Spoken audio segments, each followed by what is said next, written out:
Good evening, Finger Lakes golfers, and welcome to episode number 39 of the Finger Lakes Golfer Podcast on FingerLakes1.tv and YouTube. I'm your host, Jim Sinicropi, and a little something different tonight. We did it last Labor Day, and we'll probably do it every Labor Day, as the Seneca Falls Club Championship Finals were completed earlier today, capping off a full weekend of golf. And so we've got the club champ up here. We've got 3 semifinalists out here. We've got the Bobcat up here. And we've got Rhett Ticconi back in studio. And tonight's episode, if you golf at Seneca Falls Country Club, or you know some of the people that golf at Seneca Falls Country Club, you'll probably love this episode. If you've never played there and you don't know any of us personally, this might be not the episode for you, because we're going to break format tonight, go off script, no Bobby's Pick of the Week, no Zen Tip. So it will be a little different. So let's get to it right away. Let me welcome into the studio. We have Rhett Ticconi over there in the bottom left. We've got Doug Brown in the upper left, along with the Bobcat, not in his normal place, because we've got the club champ, Steve Brown, 2015 Seneca Falls Country Club Club Championship in the house tonight. And Steve, can you show him the Hill High Cup? You got the trophy tonight. Bam. In studio, and there it is. And oddly enough, Steve and I played in the final match, and he won, so he's got the cup and big boy chair. And as usual, we have him up here, just like we had Ed Boudreau up here last night. So first of all, let's kind of go back to the beginning of the weekend.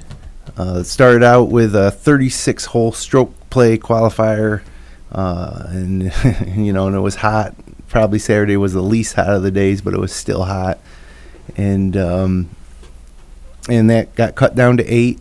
And then we had quarterfinal matches Sunday morning, semifinal matches on Sunday afternoon, and then finals on Monday this afternoon. And it was 90 degrees all weekend long, and that's why I might look a little delirious right now. I played all those rounds, and yeah, it's it's taking its toll.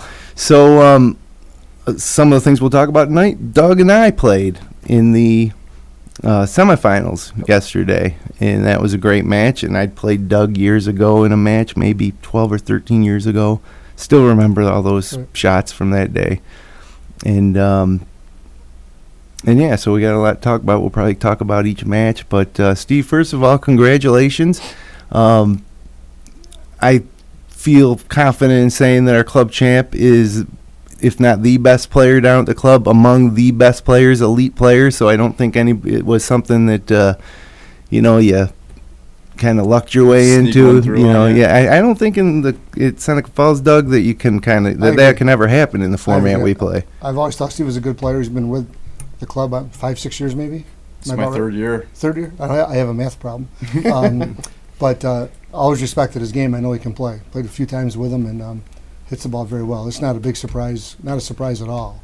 Thank you, to see you in contention and winning. So, congratulations. It's a lot of holes to get through. So I hope you don't think I lucked my way through it. Not at all. But like Jim, you said, I'm just exhausted. Right. I'm excited, but I'm exhausted. Any of those matches, there's always a break or two that goes one way or the other, or a good shot or a bad shot. But it's a marathon.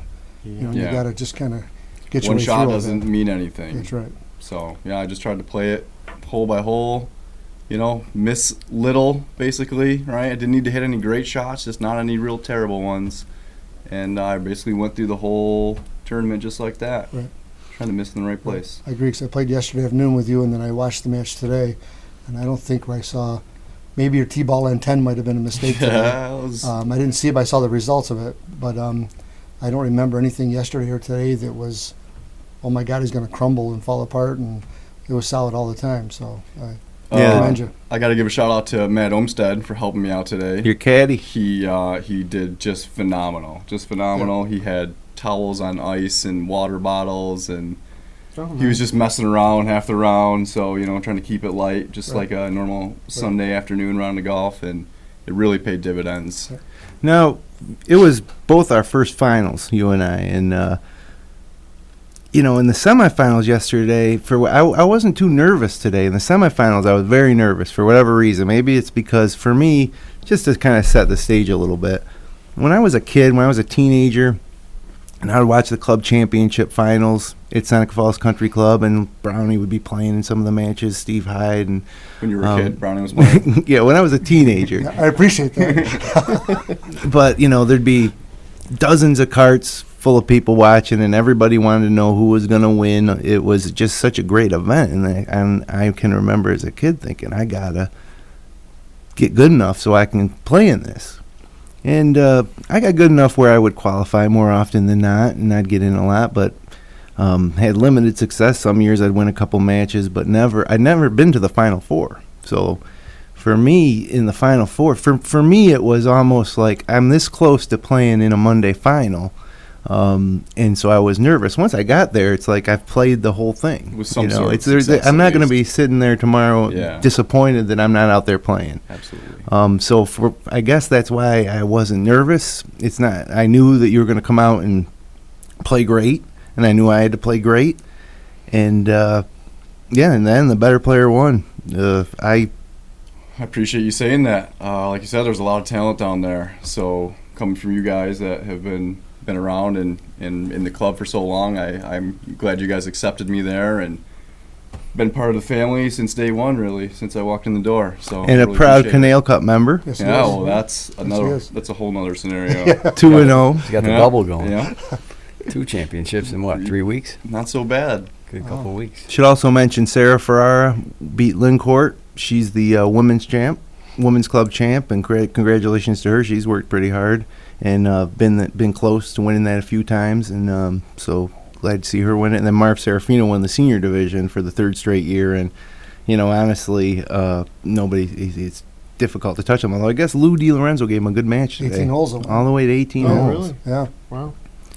So, Marv wins that for a 3rd time. And they have a qualifier of their own, only 18 holes. And what was it that he shot? 72. 72 in that qualifier. I think he had 33 on the front. 33 on the front. Yeah. Wow. So, and I think Marv could probably, if it's such a long weekend and the weather was so hot, and it would be difficult, I think, for him physically to play that much golf, especially this particular weekend. But if it was like, let's go out and play 18 holes, Marv's a top 10 player down there. He's a very good player. From the blue tees still even. Yeah, his short game's phenomenal. So it's 36 holes Saturday to get to the final 8 of stroke play?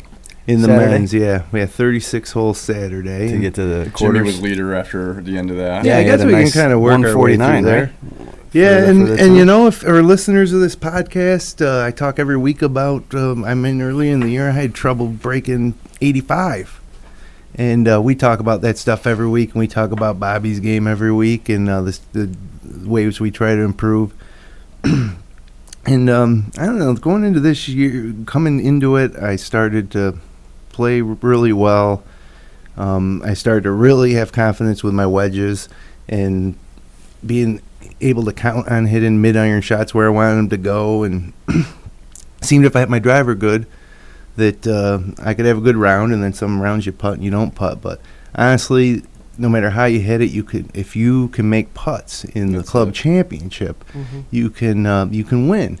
And so rather than focusing on anything, because there's limited time as a non-professional golfer, to put into your game, I really just focused on putting. I putted, half hour after work this night, 45 minutes the other night, stay late after I play for half an hour and putt. Got a new putter, got a new Garson grip on there. And I felt like it came together. But it's funny because I shot a 79 in the first round of the 36, and Steve shot 74. I don't think there was anybody between us. It was 74, 79. There's like 5 79s. Of course, playing hard, and there's some nerves out there.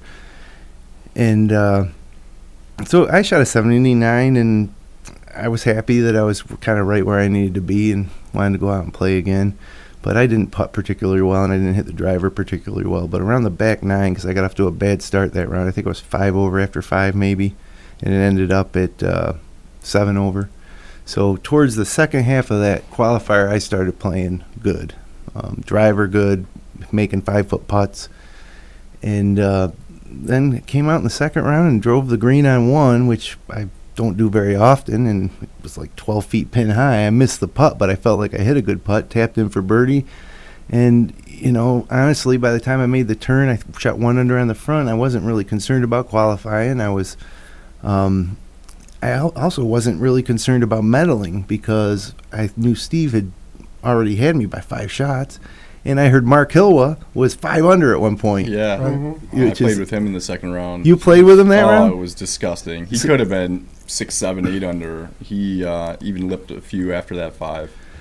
5 under. You're 5 under on the 14th tee. Right. 14. You're thinking course record, right? What's the course record, yeah. Doug? I think 65. For an amateur. Yeah, I think Nick Serafino might have shot 64 one time.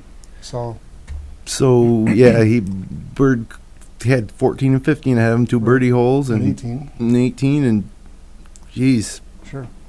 So I wasn't thinking about medaling. My point being, I was just kind of finishing my round, trying to put together a good score, taking it shot by shot, and I didn't feel much pressure. Birdied the 18th hole and was like, oh, I just shot a 70, which is the best score I've ever shot, actually.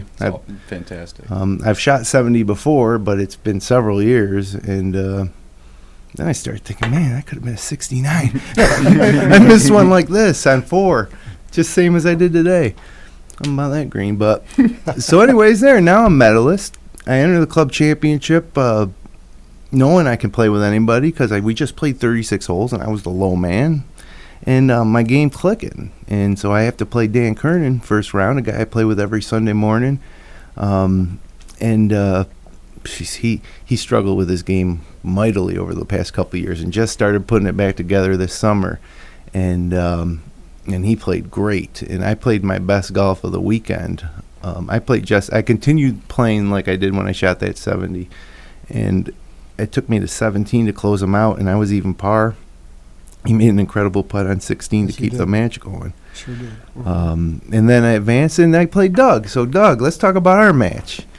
It was I don't think either one of us played our best we could have played, but it was just a grind. That seemed like a grind. As like I mentioned, I was nervous that day, and there was a couple, maybe a dozen people following us, and a lot more today in the finals following. A lot of people were out there, and I wanted to ask you how you felt about that, but we'll get to that. But for like I said, for every reason, the semis, I was really nervous, stomach in the throat type of deal. Do you get nervous like that out there anymore? Everybody gets nervous. There's a transition period from like when you tee off on 1 and you probably relax, I don't know, second green, third tee, you finally relax, and then you might get nervous again more towards the end. Especially if it's even 1 up, you're coming down 15, 16, 17, reality sets in, and the match is on the line. But I did hear that you were nervous, and I'm sure you were more nervous than I was at that point, but it was a good match we played. Neither one of us were never more than 1 up. Yeah. You went 1 up one time, I went 1 up one time, and you got the proper 1 up at the end to win the match. But there was some pretty darn good shots. A couple ones I'm sure we'd like to do over again, but overall I thought we played pretty well. Yeah, I was. It's so funny too in this club championship deal here how just the different matches over the course of years kind of play into what's going on out there at the moment. And we were on 16, and I had hit a decent drive, but lengthwise, but it was too far right. And when you're too far right, you got to hit it over trees, about 170-yard shot over a tree to get to where the pin where it was. You were about 30 yards back, about what? 207. 207. So he's 207 out, and I'm thinking, and it's all square match, and I'm thinking to myself, he's gonna lay up short. I'm gonna lay up short, and we'll go from there. And then I just see him. He's got a long club in his hand. And he strikes it, and it goes up over the trees. Over high both fade trees. 4-iron. Yes. And it missed the green just right, pin high, but put a lot of pressure on me. And I even said to you out there, Doug, I said, that's the same shot you hit in 2011? 2011. I think it was the exact same yardage. I know it's the same club because I still got the same clubs. Wasn't raining this day. It was really raining like that day in 2011. Same type of shot, absolutely. But I remember watching that shot. The funny thing is that shot's actually on video. Yes, it is. Yeah, I could have pulled it up for the show if I was thinking. Maybe I can find it. But yeah, it's I should have kind of suspected that. I thought about laying up briefly, but I wanted to force your hand. You 'Cause did. I thought you were too far right. I was. And I made sure I kept that face open, so if anything, I missed to the right. I wanted to get it high enough over the trees, and if I could plop it down there someplace on the right side, it wouldn't be bad. And then I thought you were too close to the trees to the right and too far down to get the ball up fast enough. I made a big mistake. I So, tried to hit a shot that I really didn't believe I could hit. I mean, I thought I could hit it 1 in 10 times, maybe Right. 2 in 10 times, but really, it's hard to get the ball up that fast and then carry it. yeah, and I don't hit the ball very high to begin with. So yeah, I should have laid it out. Ended up losing the 16th hole, and match play is just so crazy. You know, I just blew the 16th hole. Like, I took myself right out of it. Didn't really have a legitimate chance after that shot to, well, and then there's only 2 holes left. Right. And when you miss the green on 17, it gave me just that little bit of hope. And so I collected myself and hit a 6-iron. Same thing happened to me against Dan Kernan. I was 3 up going into 16. I lost 16. Now I'm only 2 up, and I'm on 17. And he's got the tee, and he missed the green, and I was like, I'm going to end this. Cash it in. Yeah, and I hit a 6-iron Right. to 10 feet. Right. In our match, I didn't hit the exact same shot because that's a shot that I can overcook. Could have ended up right where you are. So I played a lower shot that I could run up the right side onto the green, and I was fortunate enough, a little less distance control that type of shot, but it ended up being about pin high. Right. And after a 2-putt that with a really shaky little 2-footer to, that you had to clean up, I was able to win that hole. So now I'm like, this is great. 18, I step up and didn't hit a great drive because I struggled with my driver that whole match, and as I did today. But it ended up going low and straight and long because our fairways are so Still firm. in the fairway, I think, right?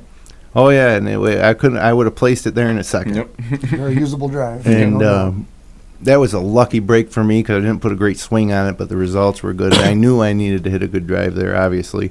And then you hit it out of bounds on 18 left, which isn't hard to do with if you just overcook it a little hook.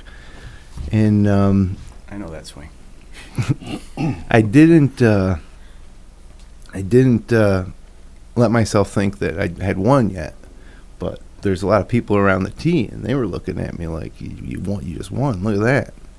And sure enough, he cranks the second one down there. Still a little further out than I was. You hit first, which was, I think, a big advantage for you in this situation because second shot, he killed a 3-wood right onto the green. Now he's got a par putt.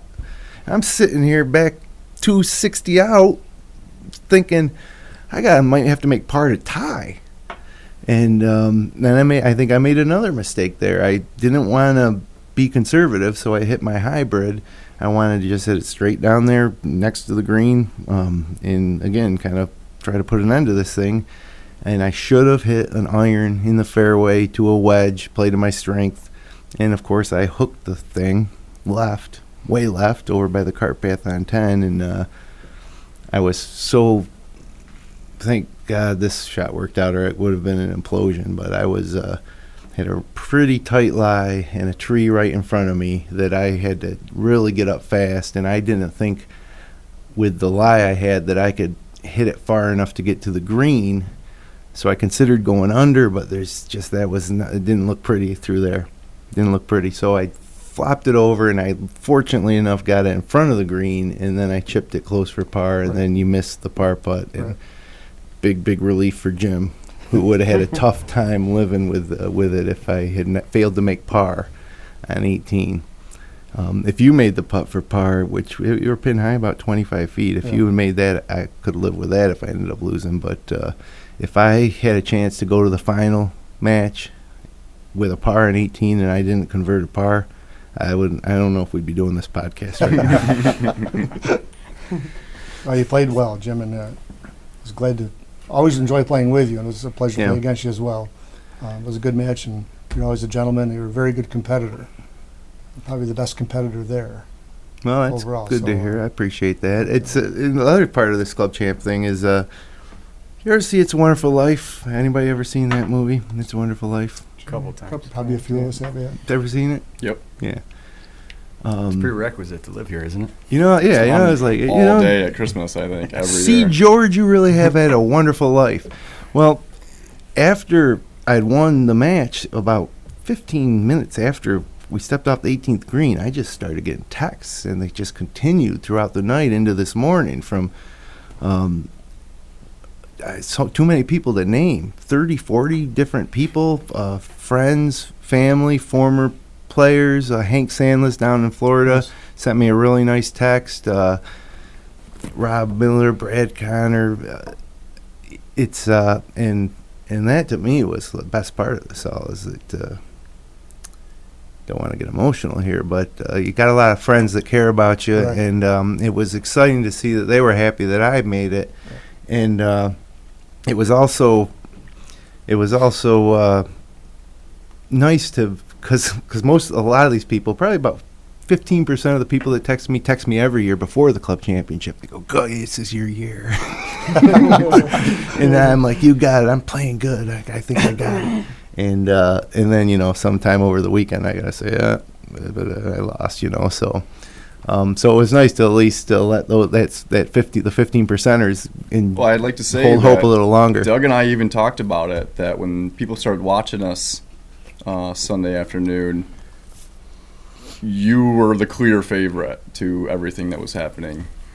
A couple of good shots in there, and you would just hear silence. Yeah. Jim would hit one near the green, maybe just erupting out of nowhere.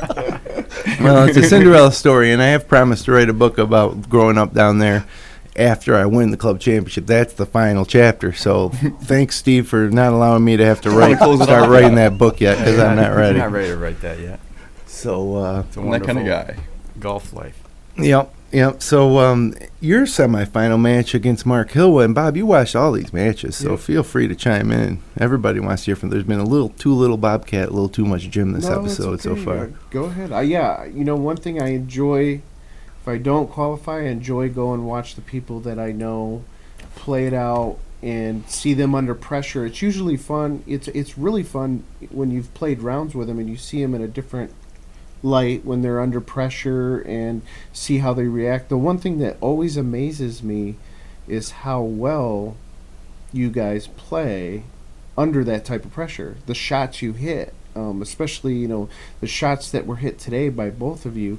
Stevie, you hit some fantastic shots today that were just clutch. Your drive on 6 was amazing. It was amazing. Pretty dry out there. Well, I know, but I'm just saying you hit. Nonetheless, the shot that drive there. was what, Bob? You guys measured it, right? 340. And how much in the air?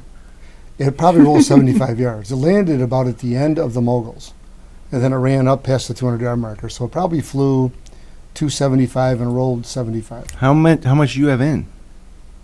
I hit 160 something. I hit 6 iron, I think. So you have 170 I something. think it was 180. It was would have been my guess. 185 or so. Yeah, that's unheard of. Yeah, for and a that perfect hole. shot too. I mean, just laying on the front edge of the green, just trickle down. Yeah, Matt talked about it. You know what I mean? It's all about your having a good miss. Be short. We're talking about if it lands too short, to run even further. So you kind of had a little part right in the skirt that you kind of had to land it. And at the range this morning, I just laid a club down and started swinging and seeing where the ball was going relative to where I was pointing. And so throughout the match, it was easy to just line up where I think I need to be and just swing the club.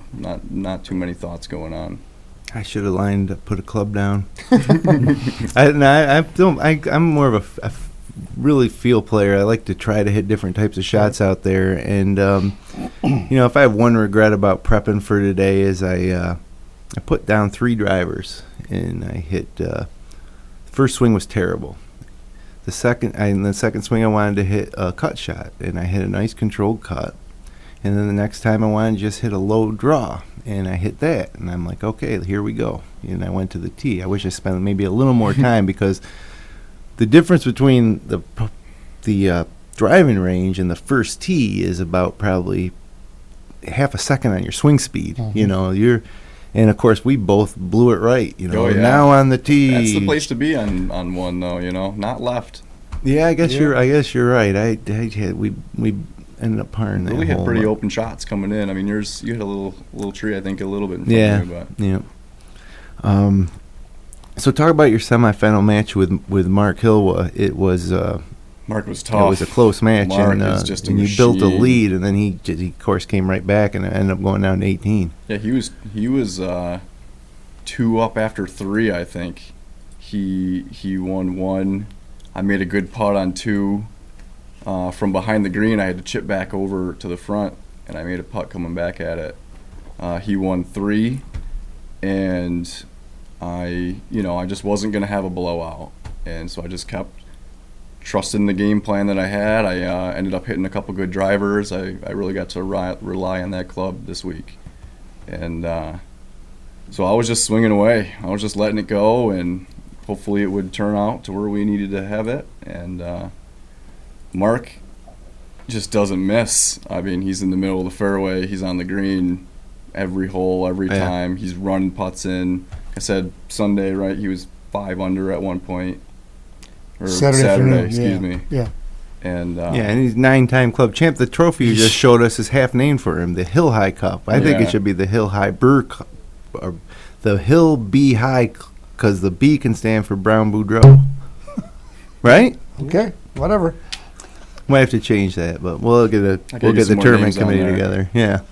The Hill High Cup. Now they purchased it. It's a fine piece of hardware. Yes. But then they have the naming rights. So it's called the Hill High Cup. And it actually is a great name. I think it ties in a little history of it. But I always thought it was kind of funny that guys like John Kemick or yourself or Booty or some of the other guys that won a lot didn't get the naming rights.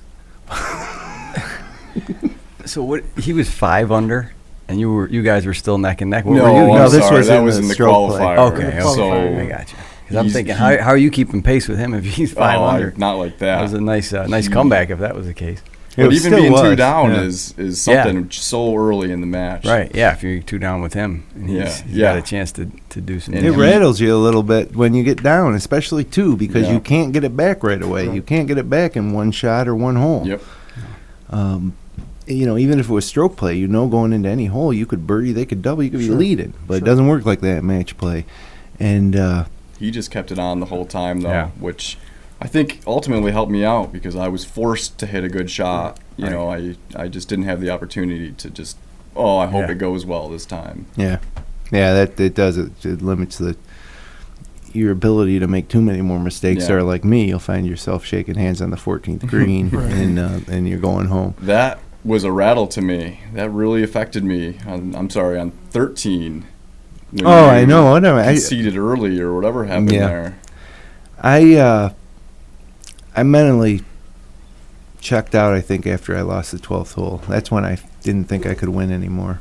And I was wrong. I could have kept plugging away, but, it was further reinforced when you stepped up on 13 with an iron and just right down the middle. And then I got to step up with my driver, which I'd been struggling with, and I hit what I thought was a decent drive, but the wind in our face just made that thing cut an extra 20 yards and then bounce an extra 20 yards right into the Just woods. never stops. Yeah.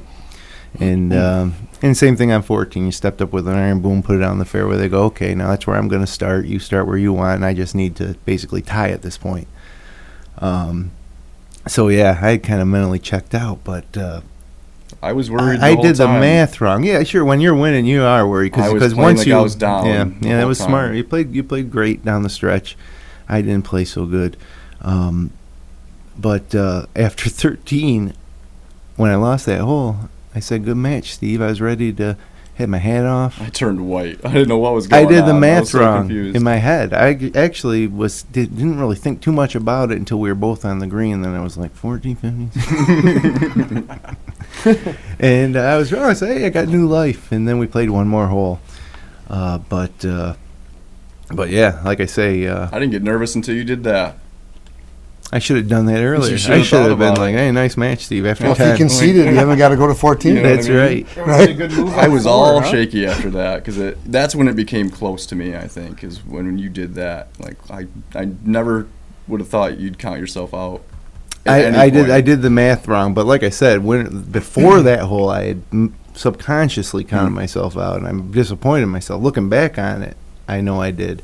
I'd try not to do that in the future, but yeah, I mean, if you want to talk about our match, the first hole we both blew it right, and you were in the hole first with par, and I left myself about 8-9 feet breaking through the middle where there's that little hump in the front of the green, and I rolled it right in the heart, and I was like, that's the type of day this is going to be. Let's go. You surprised me right there. You gave me like a 2.5 footer that was borderline. I'm a give him early guy. I don't know why. I wasn't sure if maybe you were I just shouldn't trying to ice have. me or something. Like, I'm gonna give him I won't early. any short putts until like 4, and then he's got to make one that's important.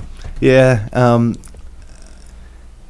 Part of it was I thought you'd make it more than anything. It's tough playing with your friends like that. You want to win so bad, but we're all really good friends. We play every week together. Right. So Yeah, it's that's the fun part about it all. I'm genuinely happy for you that you won, and I know when Doug shook my hand on the 18th hole that he was generally pleased Absolutely. that I advanced to the finals. So Absolutely. you play as hard as you can out there, and when it's over, it's it. Plus, it's not the, we're amateurs. We play for fun mostly. So if you make it not more than about fun. When I was younger, I may have employed some gamesmanship tactics today against you, and who knows, who knows. You didn't slow play me today. I really thought you were gonna. Everybody talks about the slow play. I play at the pace that I play at, and I don't really think about it much because I don't think I'm a slow player. I've been told by some people that I'm slow. Not that you just play slow, but sometimes when you're really grinding, you tend to step away more often than you would expect. Yeah, and I wish I stepped away on a couple more shots because the main reason I step away is I know that it's not right. It's not right. And if I should be willing, especially in a situation like this, to step away 3 times if I have to feel right. But sometimes just like and we did a Zen tip segment about it earlier this year. What's it called? When you step over a shot and you hit it anyways. Right, yeah. Yeah, when you know it's not right, but you hit it anyways, you're supposed to track those. And I did for a couple rounds, and I had like a dozen of them, a dozen times during the round. Every shot I do that. You're like, here we go. Doesn't feel right. Let her go. Just hit it. Let her rip. So we go to 2 and we blow our drives right again. Luckily, I blew mine out far enough. I don't have the height in my shots that you do. So if I was behind those trees, I would have just been cooked right there. Well, I play a different shot for that, and I actually hit it good a couple times. I was behind those trees on 2 twice this week, and I played the same shot. Luckily, I had a good enough lie to do it, but I kind of lay the face open and just swing hard, and up it goes onto the front of the green. And then you hit it on the front of the green, which was a smart play from where you were to the back right pin on 2. You can't go at it. So right there, I'm like, we're going to have a great match. And you almost made the putt. I hit it a little hard by, and I had a little tester I had to make back, maybe 2.5, 3 putt, feet. Though. Knocked so you made in. it on 2. You made it on 1 and 2. And again, I'm feeling great, and I step up to 3, and I thought that ball was in. So did I. Oh man, that was a beautiful shot. Mark Hill was my caddy today. We say caddies. They don't carry the clubs. They ride the cart with you. They go up on the green with you and can help you. Every player's allowed by rules to have a caddy. I would recommend it every time if you had the opportunity. The 9-time club champ Mark Hill, whose name's on the trophy. It's a good guy to have on your team. Yeah, and not only because of the success he's had, but just his general outlook is always, he's really focused on the match, and he was focused on this match today for me as if it was himself playing. He was just really in my ear so much that I didn't have to, my mind would never wander, I guess, So it was great having him out there, but he's on that 3rd hole. And again, for our listeners, if you don't play at Seneca Falls Country Club or you don't know anybody that plays down there, which we have 14 live viewers right now, and several others we'll watch later. But we apologize. This week's episode is just a little different. We will talk about the PGA Tour before we get out of here in about 25 minutes. But the 3rd hole, you have a choice to make, especially in match play. Do you want to take a club that if you hit well will leave you short of the greenside bunkers so you can chip up to the pin uphill, or do you want to hit a club that's going to get back to the pin, but if you miss it 15 yards right or 15 yards left, you're going to be in a bunker or worse. And it can get worse quick. Yeah, and you can stroke play, you can make it 6.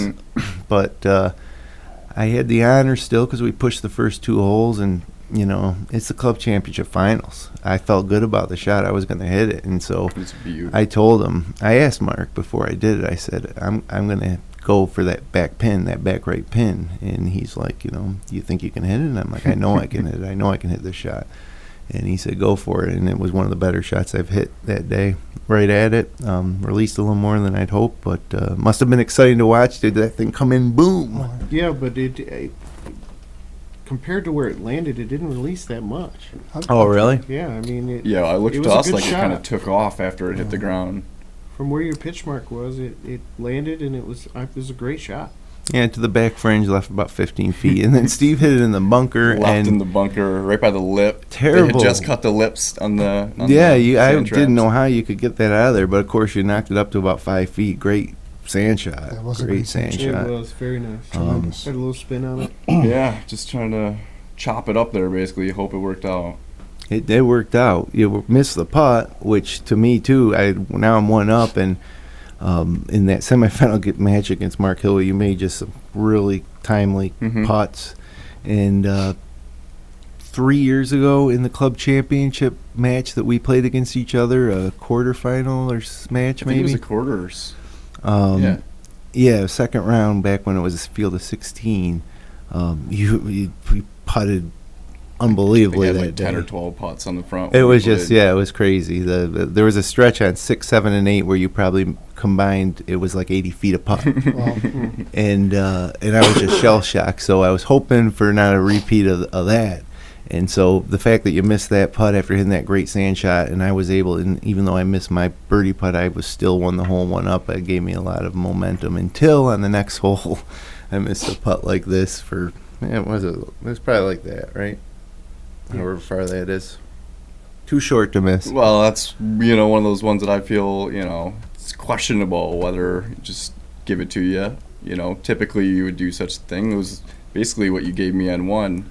Yeah, I think it was even a little shorter, but I wasn't surprised that you didn't give it to me. Still kind of stewing over that last hole, I just kind of hit a bad putt. Oh, right. Yeah, you're 1 down. And just didn't want to give it, just didn't want to give it to you. Yeah, and I miss those occasionally. I've been working on it. So I missed that one, and we were even again. And then on 5, I pulled the drive into the trees. It bounced almost backwards. I had a long way in. I hit an iron up, and you were on the green in 2.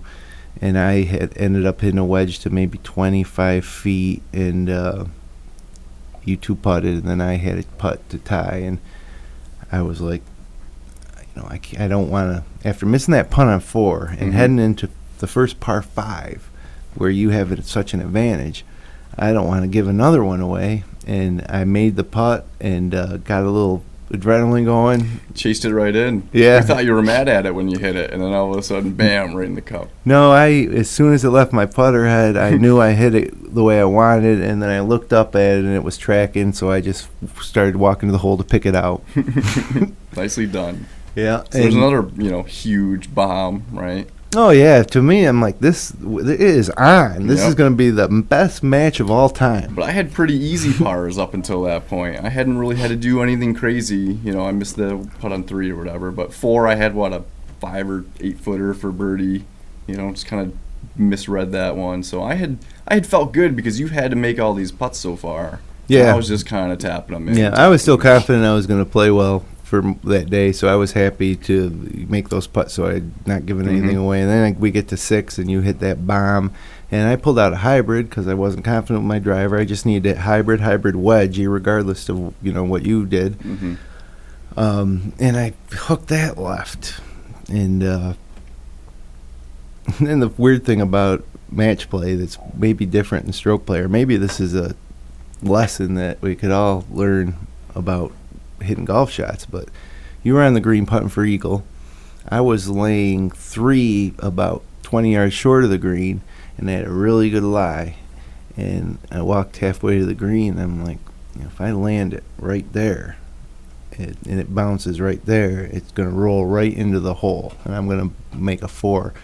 and I went back to that, and I visualized hitting that spot, took the swing the way it felt, and just hit it right there. And Thought you did that one too. And as it was rolling in, I'm like, this is gonna go in, greatest match ever. And for you at that point. And it rolled up close, and you two putted for your birdie, and I'm one down again. So, and then 7, things got a little hairy down there. Tough bounce. Yeah, you hit a really nice shot, and I hit what I thought was a really nice shot, but I was debating there whether it was a front right pin. Figure it's got to be kind of soft in the front down there like it usually is. So I normally like to, it's a 200-yard, 207, 207, I think it was. Yeah, downhill, a little downwind today. I think it was 197. Yeah, you're right. And so I debate on that tee whether I want to throw it over the Stewie Miller hill, they call it. Stu Miller used to hit it over the top of this hill, and it bounces down onto somewhere in the green. Right up by the flag. Yeah, usually for him up right by the flag. So they call it the Stewie hill. Or you're going to hit an iron shot that carries you to the green to stick. And more often than not, I choose for the hill because there's more margin for error. And I hit a 7-iron from 197, which is definitely not enough club to get to the green, but good club that I could hit over the top of that hill.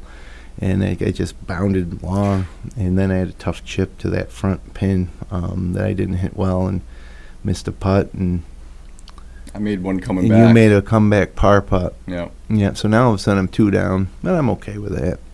But when we get up to the 8th green after I had to hit under some trees again, I'm left with a 5-foot par putt to have the hole, and I missed it. I didn't hit a terrible putt, but 2 down, 3 down, big difference. And then we go to 9. You hit a big drive as expected, and hey, guess what? I think I figured something out with my driver. I hit one down there, so I only had 200 out. Yeah. And on the left side, had the 5-iron, had the shot, and how far were you? 203. Okay. I was going to hit a low 5-iron, draw off the bunker, bounce it up to that back pin. And my caddy Hill loved the shot. We were in agreement.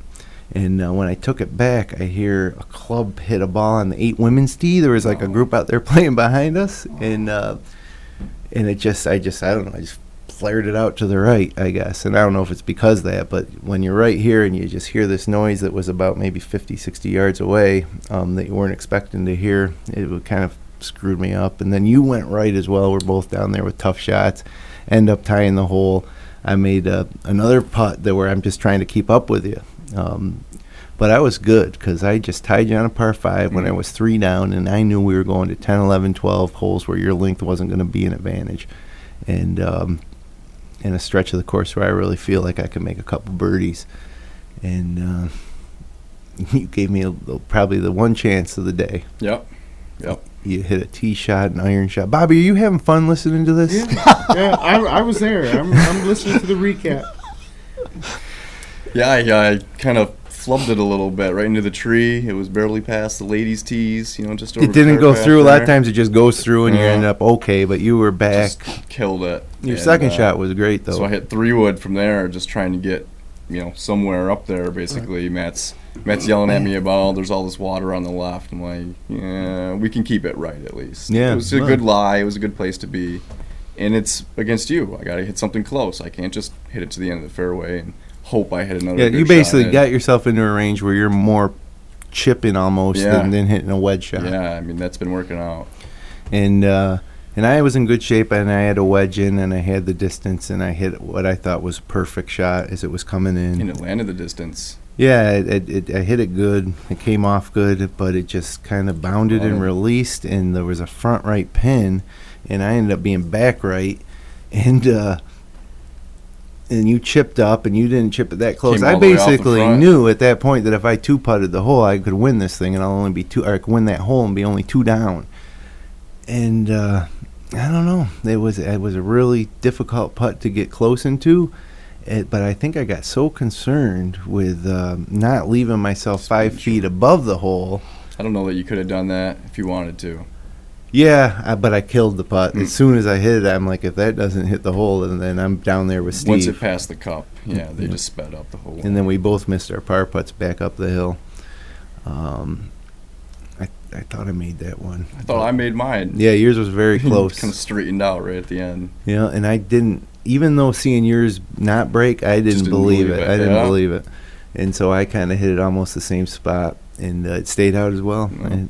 And so then we went to 11, and I'm still 3 down. But at this point, Steve, I'm not. I'm still have that same confidence I had on the third tee. And you hit a nice shot as usual, right out to the landing right on 11. Tree, right on the flat. And this is, if there's one shot on that golf course that I don't feel stressed or feel like I can hit every time, is that little knockdown hybrid that runs under the tree on 11. And geez, I don't know what happened there, but I popped it up. There's a plane overhead. I was kind of thinking, I don't know. And I left myself with another trees in front of me, and Mark Hill said, you know what Hill said to me? He said, I remember we were playing a couple years ago, and you were right here. And you hit this nice 8-iron right up through that gap, and it drew in there, and it was right next to the hole. I'm like, yeah, I remember that too. I said, I think I can hit that. We were moving them in the fairway so I could give myself a perfect lie. And I'm like, yeah, I got that shot. And again, as Doug and I were in the cart talking, when I was behind trees a lot this weekend, and every time I was in that first round match when I was riding the cart with Doug, I said, Doug, I don't get too upset when I hit a drive that puts me behind a tree, because this is an opportunity shot. It's your partner says, oh, he's in the trees, I'm in the fairway. So when you get out of trouble on the green or whatever, it's a shock to the system of your opponent. So I said, this is an opportunity. And took advantage. Hit a great shot there. Yep, I hit a great shot. You probably weren't expecting that shot. Of course I was expecting it. Well, just pop out every time, just like last year when we played. Every time I thought I was good with the hole, all I got to do is just finish up. Man, there's one that's 10 feet away, and then you make the putt. So anyways, I hit this shot on the green. Between the trees, over the valley. Crowd applause. Thank you very much. And so now the pressure's back on you, and of course you knock it inside of my ball. So I'm putting first. We were pretty even. Yeah, there was a good shot, though. Answered a good shot with a good shot. And that would have been a big turning point right there. And I wanted that putt so bad, and I knew we had it read right, and I hit it. I knew I hit it right, and that's golf. It kind of went up to the hole, and when I expected it to break just a little, it just didn't. Just hung out there. And right, almost over the right lip. And then the worst part of all is now I got to sit there and wait for you to putt. And it's hot up there in that 11th green, so hot, and I'm sweating. I got the towel out, and I'm just waiting for you to putt, just positive you're gonna make it, and you didn't. Yeah. And so we go to 12, and disappointing that I didn't win either one of those holes. That did take a little bit out of me, but on 12 you didn't hit your best shot, and I was looking like it was gonna either right at the left side. It was either gonna kick left or it was gonna kick right. Maybe 50-50 where it landed. And I had just remembered my shot on 3 there, where I just barely missed the top of the ridge there. And it goes into the bunker. Nowhere. And it kicked right, rolled up. Right up by it. I couldn't see exactly where it was, but it had to be 10 feet at the most, 10, Yeah. And 12's a shot I hit good most of the time, and I didn't. I left it short left and flopped one up. That was a really, if you don't play in front of people a lot. There was how many? You think there was 50 people out there? I would say all of that. Yeah. Because by that time, all the other matches from the girls were done, finished so up. they all came over. Marv's group was done, so all the members were out there at that point in time.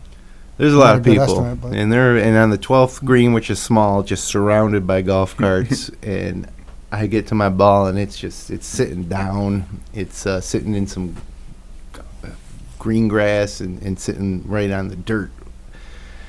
And I got to hit this delicate flop shot over.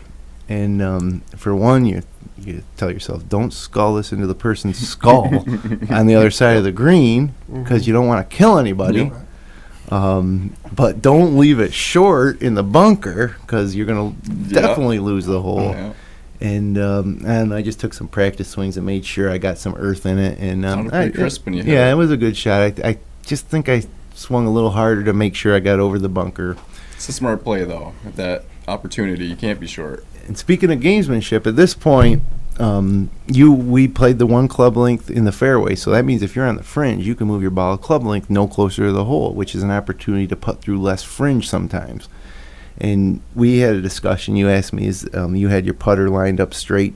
Is this, you know? Do you agree it was no closer? Yeah, it's no closer. And at first I didn't, and even then when I walked around back, we had Dennis's side, and he said it was all right. I was looking at it, and I think some of the older members didn't like that ruling. I heard. Yeah, it got pulled though. You know, if that's what they're gonna let you do, I think you did it once. Oh no, I did it all the time. I'm not saying not to do it. I did it all weekend. You got to do it. But I was questioning whether it was closer or not. And at the end of the day, it's not that big of a deal. But I felt that if any further amount of fringe you had to putt through on that downhill putt was made it a more difficult putt. And so in the end, Dennis, but I feel like, again, like if it was 20 years ago, I would have probably made an issue out of that. I would have pushed it and just. I would have accepted. You know, I wasn't trying to pull anything on you. No, I'm just from a gamesmanship perspective. At the end, it was at least close enough that we're talking about a half inch, right? Yeah. So kinder. Now we're gentlemen. Yeah. Nowadays. Maturity. Yeah. But I might have pushed it just to, because in that situation, being 3 down to get you like mad at me or something like that, you know. But I don't think it was worth it in the end, and I don't really like doing that anymore in matches. So I missed that putt. You two putted, and at that point, like I said, I mentally checked out. I didn't believe I could win anymore. And it was probably a mistake because I ended up losing the next hole right after it. And if I tie that hole, or even if I just tie that hole, it's the closer you get to the end of one of these matches, no matter how big of a lead is, the more the pressure gets. Especially those hard holes, 16, 17, 18. And I've always said, and I should practice what I preach, I guess, but if you get to the 16th tee, anything can happen, because all of a sudden you lose 16 or you win 16 and you're 2 and you're standing on a par 3, which one shot can determine the winner of that hole, and then you're on 18.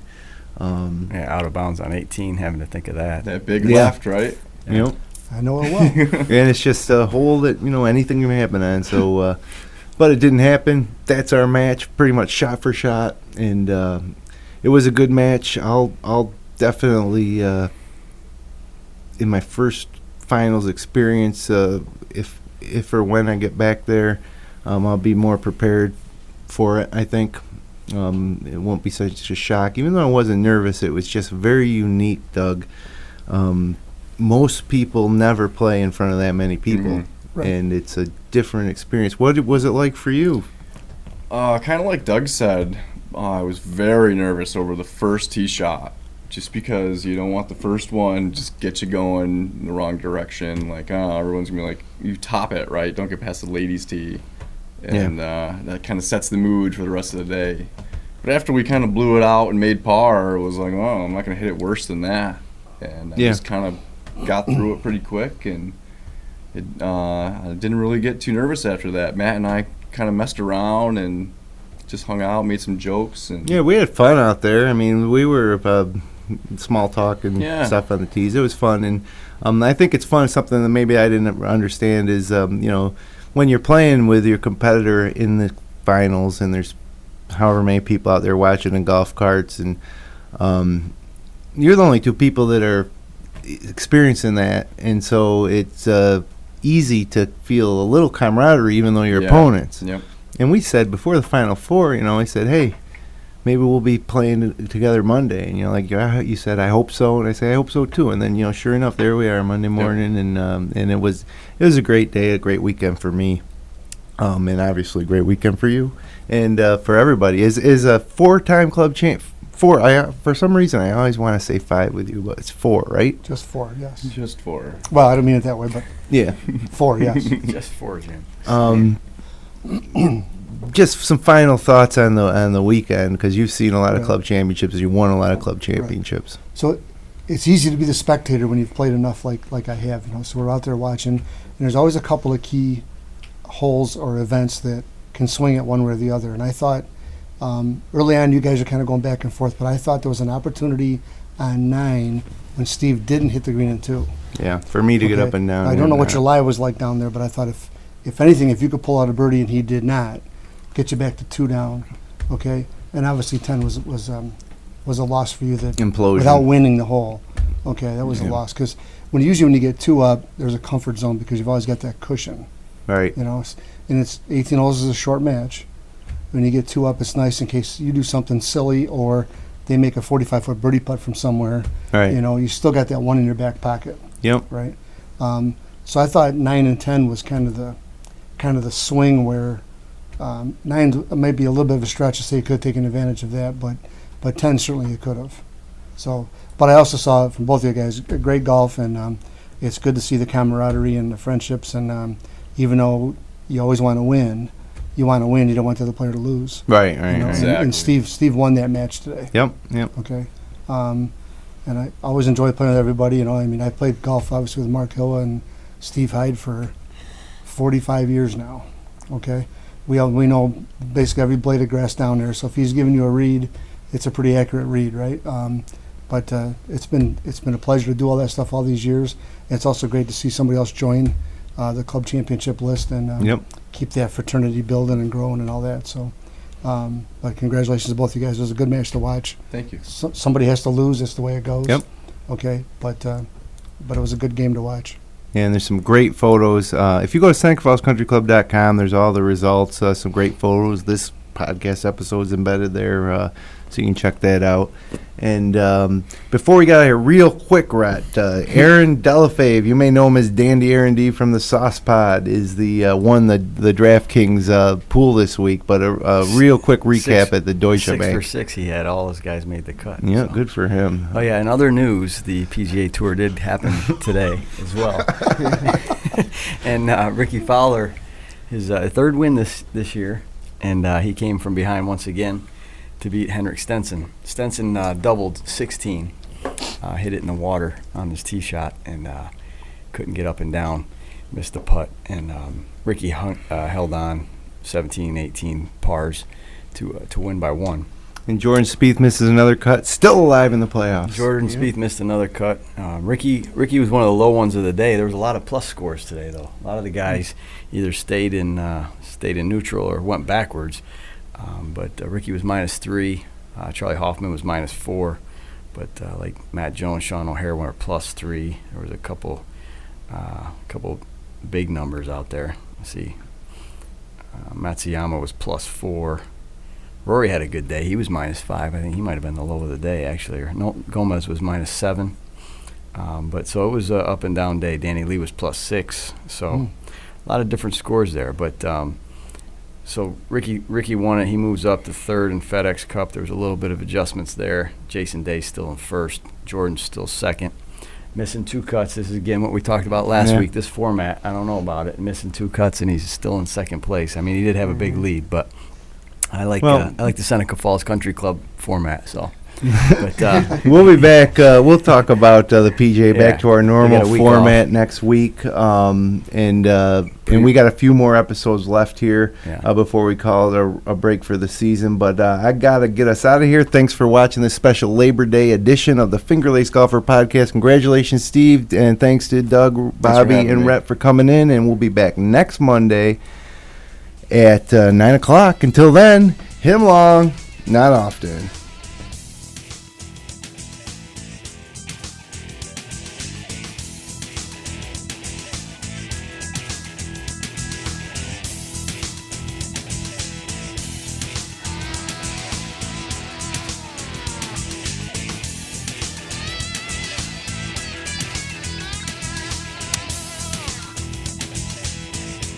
Support great local content like this by becoming a patron of FingerLakes1.com. Visit patreon.com/FL1. FingerLakes1.com